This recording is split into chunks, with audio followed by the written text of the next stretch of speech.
Okey, Assalamualaikum warahmatullahi wabarakatuh. Waalaikumsalam warahmatullahi Apa wabarakatuh. khabar makcik? Oh baik. Boleh Ya. tak makcik perkenalkan diri, nama, dari mana dan apa masalahnya?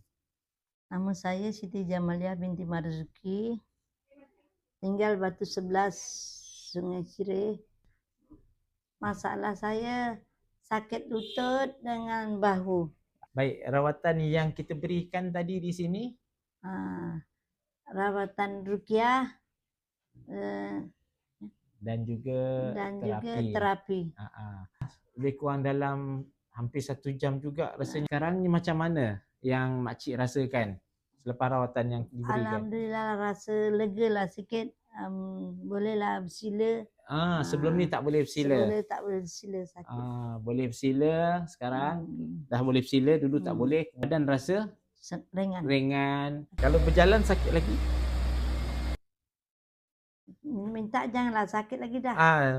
Kalau berjalan tadi dipimpin ya?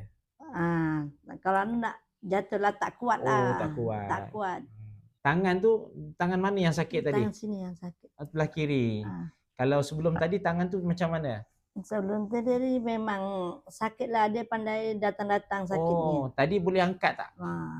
Sebelum tu boleh angkat tapi sikit je lah. Sikit. Sekarang ni? Okey lah. Laju.